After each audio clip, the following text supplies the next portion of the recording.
There's this one character that just pops up in stories all over the world. A figure who lives right on the margins, breaks pretty much every rule, and somehow seems to thrive in pure, beautiful chaos. They're part cultural hero, part selfish buffoon, a creator and a destroyer. Today, we're diving deep into the Trickster. But that brings up a really interesting question, doesn't it? I mean, think about it. We spend our lives building order, making rules, trying to create stability. So why are we so drawn to the ones who just gleefully tear it all down? Why do we secretly find ourselves rooting for the agent of chaos? So here's how we're going to figure this out. First, we'll explore the whole paradox of the necessary troublemaker. Then, we'll get into the Trickster's toolkit. What actually makes them tick? We'll meet a few famous ones from around the globe, see how their chaos actually fuels creativity, and finally, we'll figure out how we can tap into that energy ourselves. All right, let's jump right into that central paradox. The Trickster lives in this super strange space in our culture, walking this razor's edge between what we're supposed to condemn and what we, secretly kind of admire. And this overlap is where it gets really fascinating. A con artist lies for their own gain, right? But a prophet reveals a divine truth. A medium might be called a fraud, while a mystic is seen as enlightened. But they're both operating outside the normal rules, claiming they have access to some kind of hidden knowledge. The Trickster lives right in that blurry, uncomfortable in-between space. So to really get a handle on this, we need to define our terms. What exactly is a trickster? Because it's a lot more than just playing a few pranks. It's a very specific set of tools, a whole constellation of traits that shows up again and again. At its core, the Trickster is an archetype, and all that means is that it's a universal pattern that brings a bunch of ideas to life. It's not one specific person. It's a role that can be filled by anyone or anything. A coyote in Native American stories, a god in ancient Greece, you name it. So, what's in this toolkit? Well, deception is basically their native language. They disrupt order just because. That's what they do. They are the ultimate boundary crossers, moving between heaven and earth, life and death, you name it. They also often represent this raw, unrestrained, primal energy. And this is key. They are almost always connected to magic and the supernatural. Okay, theory is great and all, but this archetype really comes alive when you meet the actual characters. So let's meet a few from different cultures, because they show the incredible range and power of what a trickster can be. And a lot of this analysis, by the way, is grounded in the incredible work of George P. Hansen.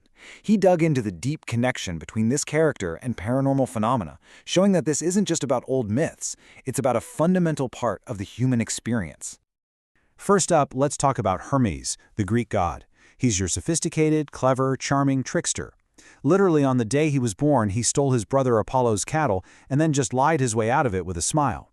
He's the god of merchants, thieves, travelers, communication. All these things that exist at the boundaries, right? Things that involve a fluid exchange of information or goods. And this quote just nails it. Hermes isn't just about pranks. He's the god of synchronicity. Those weird, meaningful coincidences. He's the lucky break, the flash of insight, the message that shows up right when you need it. He's basically the god of what happens when your perfectly made plans go completely sideways. Now, let's do a complete 180 and meet Wakjungtiga from the Winnebago tradition. This guy is a primitive, selfish, total buffoon. He's driven by his most basic instincts. Hunger, lust, you get the picture. Get this, in one story, his left arm literally starts a fight with his right arm. He's just this chaotic force who often messes things up for himself, but sometimes his bumbling around accidentally creates something good for humanity. He's that raw, unfiltered trickster energy. And finally, we have Eshu, the trickster god from the Yoruba people in West Africa. He is the ultimate boundary guardian. He stands at the crossroads, both literally and metaphorically, and he's the messenger between the gods and us humans. He embodies transition, ambiguity, and the power that exists in the spaces between things. He's a reminder that any change, any communication, has to pass through a trickster's territory. So we've got these gods, these buffoons, these cosmic messengers. What is the point of all this chaos? Well, it turns out the disruption isn't just for fun. The mess the trickster makes is actually the fertile ground where creativity and innovation are born. To really get this, we need this amazing concept from anthropology called liminality. It describes a transitional state, a threshold. It's that betwixt and between phase. You're no longer what you were, but you're not yet what you're going to be. Think about any rite of passage. In that liminal space, the normal rules just don't apply, And that is the trickster's home turf. And the anthropologist Victor Turner explained it perfectly. This is where real creativity happens, in this in-between space. All the old rules and categories get broken down into their basic parts. It's like taking a Lego set apart. And then you can recombine them in new, playful, and yeah, sometimes really weird ways. It's the sacred space where innovation is born right out of chaos. Now, I know this all might sound a little mythical, a little abstract, but stick with me because there is a huge lesson here for our superstructured modern lives. We can actually learn to harness this trickster energy, not to become con artists, but to unlock whole new ways of being creative and free. So how do you actually think like a trickster? Well, first, just pick a boundary you take for granted and ask why. Why does that rule exist? Second, learn to be okay with ambiguity. Resist that urge to find a simple answer when things are messy. Third, find the play in a problem. Look at it from a totally different, maybe less serious angle. And finally, practice recombining old ideas. Mix and match concepts from totally different areas of your life and see what happens.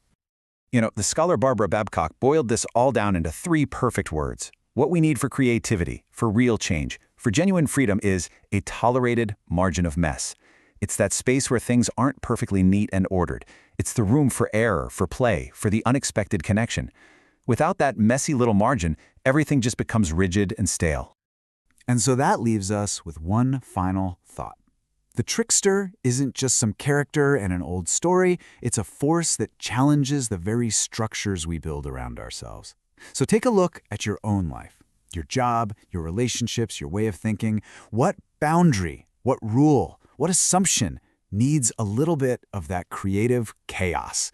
What part of your world needs a trickster's touch?